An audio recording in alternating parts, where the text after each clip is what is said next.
Welcome guys to my first video on Diablo 4. So today I will be going over a build that is really popular this season. I have made my own changes to this build and I feel like I should share them with you. So welcome to this new season. I appreciate any feedback that you guys can give. I am still learning this game.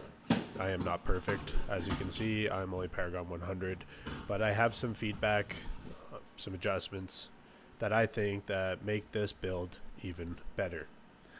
I want you to know that I do stream. Would love you if you could join me. I stream almost every day, playing Diablo, other RPGs, Night Rain, and a whole bunch of them. We appreciate it if you'd come watch, join, hang out. Pretty chill vibes. So, without further ado, let's get into the core mechanics of this build. Now, we are going to be building around the HYDRA. Now, this is a really popular build that I see a lot of people running. You've seen some big streamers, big YouTubers that are doing this build, and it is saying it's one of the best seasons. One of the best builds this season. The HYDRA got an extremely big buff due to some new pieces of gear. We are going to be building off that, but I have my own changes to it that can fix some problems that we have been running into with this build. HYDRA is going to be our main source of damage, and we are going to be building everything else around that. So, let's get into the skill tree first. Skill tree is going to be pretty straightforward. You'll see anyone else that does this build, they'll be running something very similar to this. You can't really change too much in the skill tree. Everyone knows what's the best. If you've been playing the game for a while, you will know what you need to be putting your points into. So I'll break this down quickly and we'll get into the Paragon board and then the gear. Starting off, we'll put 2 points into the first one and just unlocking our second node here. We'll be grabbing some points into elemental dominance here. Increased skill damage with core. That ends up working with HYDRA because of our new piece of gear this season. We will be putting some points into devastation. Other than that, we are avoiding all the other skills in this tree right here. Moving on to the next one, we grab one flame shield. We grab teleport for the mobility, for also just for the ease of the game. You know, this just quality of life goes way up with teleport. It does also grant us unstoppable, which is important, and I will touch on that a little bit later. Glass cannon, obviously, elemental attunement a little bit. We grab ice armor just for the durability and survivability. Heading on to the next one, this is where it starts getting important. We're going to grab HYDRA. This is the core mechanic of the build. We will be doing alignment elements to unlock protection. This will be helping us with survivability. We grab familiar. This will be helping with our enchantments as well as some of our damage output. Obviously, primordial binding. This has been huge, a key passive in multiple seasons. We are grabbing mana shield as well just to help with our mana pool. Grabbing summon to inner flames. We'll grab firewall. Coming down here, this is where a lot of our points are heading into. We are playing with Inferno. We're grabbing Inferno just for the key passive here of our Pyromancy skills, deal 50 increased damage and cost no mana. Well, this is active. That is the reason why you're grabbing Inferno, not for the damage itself. We're grabbing some Permafrost, Hoarfrost, and Icy Touch as well. This is going to help increase our damage as we are going to be running Ice Armor, which does chill enemies and has a chance to freeze, as well with our Familiars. I'll touch on that with some of our gear that does help us proc these a little easier than other people's builds. I will touch on that a little bit later. Icy Touch with vulnerable enemies. I'll also touch on the vulnerable and how we're proccing this. Infinitely proccing this, not just sometimes, and then Permafrost as well because we have a frost skill on our action bar. Grabbing elemental synergies, evocation, this is all pretty standard as well. Endless pyre as well for burning damage because we are running a build version of the HYDRA. We are not running direct damage. That means crits or just direct damage. We are stacking our damage over time and doing overtime damage with this. So we're going to be running combustion as well for our burn damage, as we can get 100% current bonus damage with that. Heading into our Paragon board. I am only Paragon 100, so this is far from complete. I don't even have my third node yet. but this has been optimized for up to a Paragon 100. I will be updating this in the coming days to show what that looks like and how this build can even improve further. We are running Flame Feeder right off the bat, as well as Elementalist. Running Flame Feeder because of the boosted non-physical damage, as well as every dexterity purchase within here, we do increase damage to burning targets. As we're doing a burn build, this will be stacking higher and higher the more dexterity that we get within this node, as there are lots of dexterity as well as rare nodes with dexterity as well too, so very important. Running Elementalist, this will be stacking our elemental damage. This is multiplicative, as you can see here, by 5% for 10 seconds, stacking once per element. So we are running Familiars, which will be proccing all elements, and I will show you what does that, which will be helping us to proc our Elementalist here. This also gives us boost to our rare nodes, which is also giving us damage to elites and non-physical damage, as well as boosting our intelligence, which is helping us get the bonuses here of damage to elites. We are running Enchantment Master as our first board here. This is a no-brainer. And our second board that we're running here for Burning Instinct, you can run Searing Heat, I believe is what the second one is, but that is for a crit build. Burning Instinct, we're running this because this is a burn build and we can get our much more overtime damage with this. I do have the damage bonus up to 90%. This is multiplicative, so this does dip a lot with a lot of the mechanics from our gear. Very important. The two most important things is these two when it comes to our Paragon board, and I will be updating this moving further. So heading into our gear, we will start from the top here and work our way down, and then I will show what is different about this build than other builds that you will see and why this works, because a lot of the time we are seeing perfected builds when you watch a YouTube video, but this is an early end game build, very easy to get up and running, and it does work. So we are starting off with just grab a regular legendary helmet. Try to be putting into armor, as you will be needing armor for survivability. So anything into armor. I have total armor, lucky hit chance as well too. That's just for proccing. That's just for proccing other things here. But we do have armor on this. We also have ever living as our aspect here. This will be for less damage on enemies that are vulnerable. We do proc vulnerability on all of the enemies constantly, so this does give us a huge damage reduction. We're gaining armor here from the aspect of disobedience, so important. Moving on to C-Days Bindings. Now you will see everyone in early in-game builds not running this. This is extremely strong, and why this is so strong is because the constant familiars that we will be proccing, not just by our skill alone, but because of casting Hydras. We have in our enchantments, we are running familiar enchantment. Anytime we summon a conjuration that isn't familiar, 33% chance to summon a familiar of the same element, we are constantly spamming Hydra, which is a conjuration, which will be coming out and spamming familiars. We will constantly be proccing C-Days Bindings. So we do have a lot of familiars that are going to be running out on our playthrough, and we'll be proccing this extra damage. Another important thing here is that when we're casting familiar, it summons all three elemental variants at once. Now this is going back and touching into our skill tree here, and why this is so important is that we will be proccing all of our elements at once. It's also going to help us be proccing icy, because usually familiar is matching the element of our last casted skill, which we do run a lot of fire, but because of C-Days Bindings, we will now be casting all three of them, which will help us proc our extra damage from Hoarfrost and any of our other chilled skills here. And not just after every time. We won't be having to choose how we cycle through our skills. We can now just spam it, as well as our Hydra spamming in familiars. They will be coming in with every single element and helping us proc that extra damage there. So very important. I don't see a lot of people running this. I feel like it adds a lot to this build, and just improves quality of life as you're running.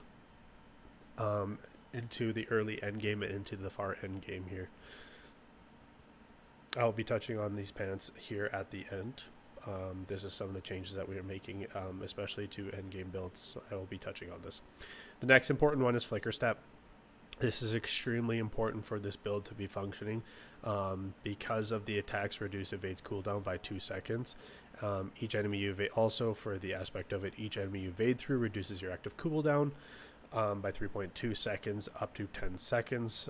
So because Inferno does pull enemies in, Teleport also does pull enemies in, constantly have bundles of enemies that we can just evade through, and because of the cooldown of attacks reduce, and the Hydra is constantly attacking, our evade is constantly up, we can evade through enemies, which is constantly having our Inferno on cooldown. So works extremely well for this build. Also grants us movement speed and damage reduction to close enemies. So when we are grouping them together for Inferno, casting our Hydras, we do have damage reduction coming there. So this is an extremely important part of the build. The next really important part, and where a lot of our damage is coming from, is going to be from the aspect of Serpentine. Hydra deals 1.9 times damage increase per mana you had when summoned, so keeping our mana completely full every time we cast Hydra. Don't have to do it every time. I'll show you how this works and functions in gameplay, but this will be a multiplicative and will be doing a lot of damage when we cast Hydra.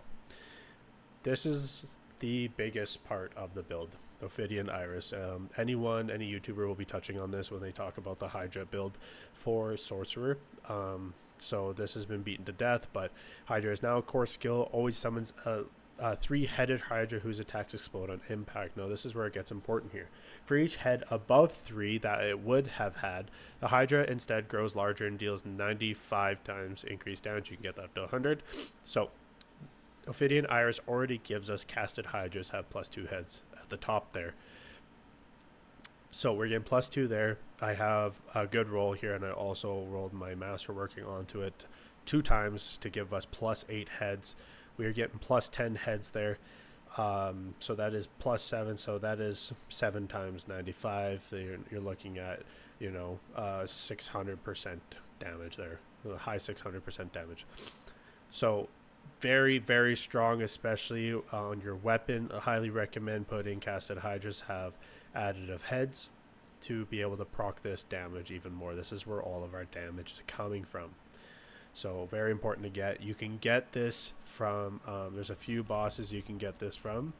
You can get this from Uravar. I have seen it drop there. From Harbinger of Hatred. You can get this from Dariel and Dariel.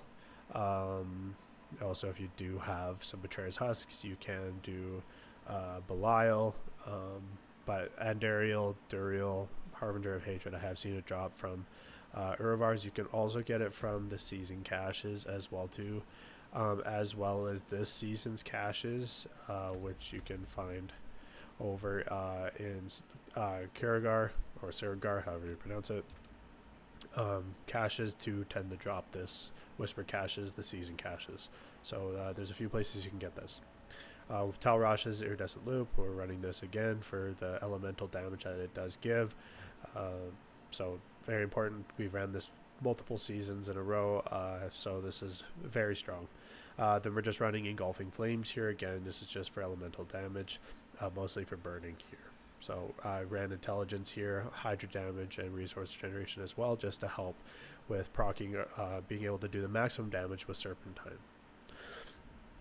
So how this functions here, and I will show you, and where the differences come between other builds.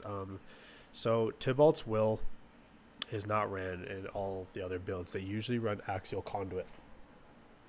Now, Axial Conduit is good for mana generation, but that is about it.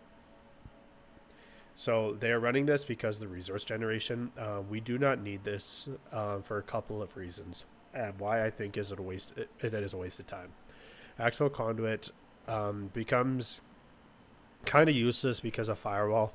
Firewall does give us mana generation as well, up to 35% depending on how many you have on there. But you can also get around this with your ruins. So I run Sem and Loom. Every time we cast Evade, we are going to be getting 52 primary resource. With with Firewall on the ground, we'll begin 35% extra mana generation because of how many times we cast Hydra when we're playing through this. You will be having mana generation that is already happening, as well as every time you evade, you get 52 back, which is 50% of your mana, and you can pretty much spam your evade because of our flicker step. So that is a workaround there. With the mana generation and what a lot of people have problems with, and why I don't think Axial Conduit is a good choice, because other than that, everything else applies to Chain Lightning, and we are not using Chain Lightning. I've seen people use Axial Conduit because of the mana generation, but they're using it on a burn build for a Hydra build. So I feel like this is a waste, and we could be getting additive damage here, and this is why I'm using Tybalt's Will. Tybalt's Will does have more stats that apply. The damage reduction, while unstoppable, we have constant unstoppability. Maximum resource, maximum life, all stats, and then the additive damage while unstoppable. So I will now be touching on to that and why this is a better choice than Axial Conduit. So we're going to run Semloom so we can have the resource generation, and then we can now run Tybalt's Will, have the added damage of unstoppable, and I will quickly touch on why we have constant unstoppability, also vulnerability. So if we go into our Heraldric Spellcraft, you'll see we'll be running Smoldering Ember. I have Bottled Wind for survivability. Every time we cast our Catalyst, we get Barrier. Tranquil Stone, this is what's going to be constantly proccing Unstoppable for us. It'll be invoking Unstoppable for 5 seconds. And then also vulnerability here for 8 seconds, which will be constantly up as well. The reason why these are constantly up, because the cooldown on these is either less or greater than the cooldown than our Cosmic Anomaly, which is what we're running. If you max level this, which is not hard to do, it is every 5 seconds you'll be proccing this, which means that we will be having Unstoppable for every 5 seconds. While we're at 5 anomalies, it says you're unstoppable, and next year's explosions will deal double damage. The thing is that you're not always at 5 anomalies, so there's a lot of people don't run this because they think that the Catalyst is already doing this for them, when in reality this is not true. We do need to run Tranquil Stone for the Unstoppable, and it does add to our damage. And then the vulnerability as well also gives us 20% increased damage. I see some people running off the Floaty Bauble for Unhindered, which is alright. Reactive Ooze is very good, but that's for maximum resource generation. We do not need that because of our evade and because of our rune choices. We don't need to be running the Wolves for our rune choices as well, because we are getting vulnerability from our Arcanas. So this takes everything that was problems with other builds and reworks it here, and it functions much better. So I'll now be showing you why this is a better choice, Tybalt's Will, than Axial Conduit. I'll just first show you what Axial Conduit looks like in the damage output. So you pretty much just spam everything on cooldown. You can see our mana generation is still pretty good even without the runes, so take that into consideration. So you can see here that, you know, we can get our damage up into the 60 million, 80 million, sometimes even 100 million range. But we can greatly boost this if we run our Tybalt's Will, which now we are unstoppable constantly because of our Arcana and because of our Heraldric spells.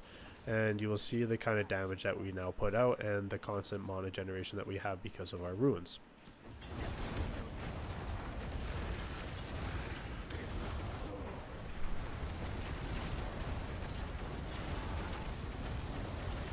You can see now we are getting into the hundreds of millions. I've even gotten this up into the 200s of millions.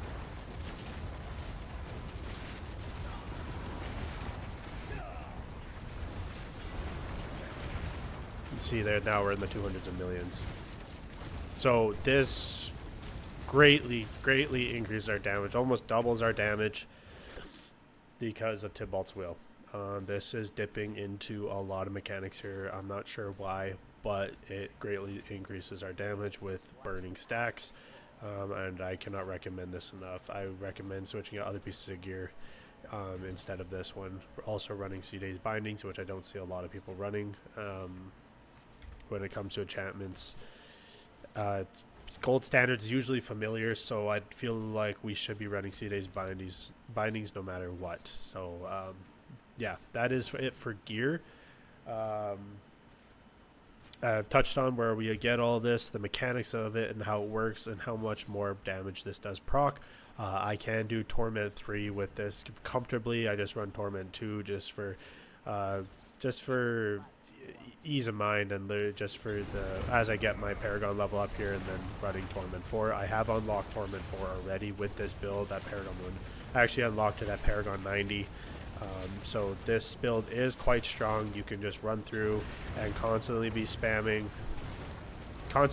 your Hydra heads, and then you can see on our cooldown for our evade, you can see how fast we do get this back, and you can constantly be spamming this and be doing a lot of damage. Now once I complete this build, you will be able to see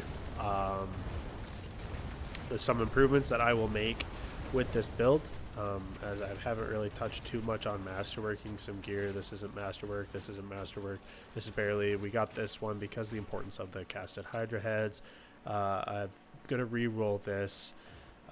This isn't even a greater affix. This one. So the gear is far from perfect. Our Paragon board, we don't even have our third node yet, and we're already doing this kind of damage. This will get into the billions real soon once we start masterworking and we get further into our Paragon board. Once we get up to 150, 200, and further, and we unlock our Paragon board, this will be hitting extremely hard, and I will be updating this as we go. So I appreciate you for watching, and I hope that you enjoy the build and the changes that it makes. Any feedback that you can give on the video, or something I may have missed or I may be not understanding, I greatly appreciate it. And we'll catch you all in the next one. Thanks.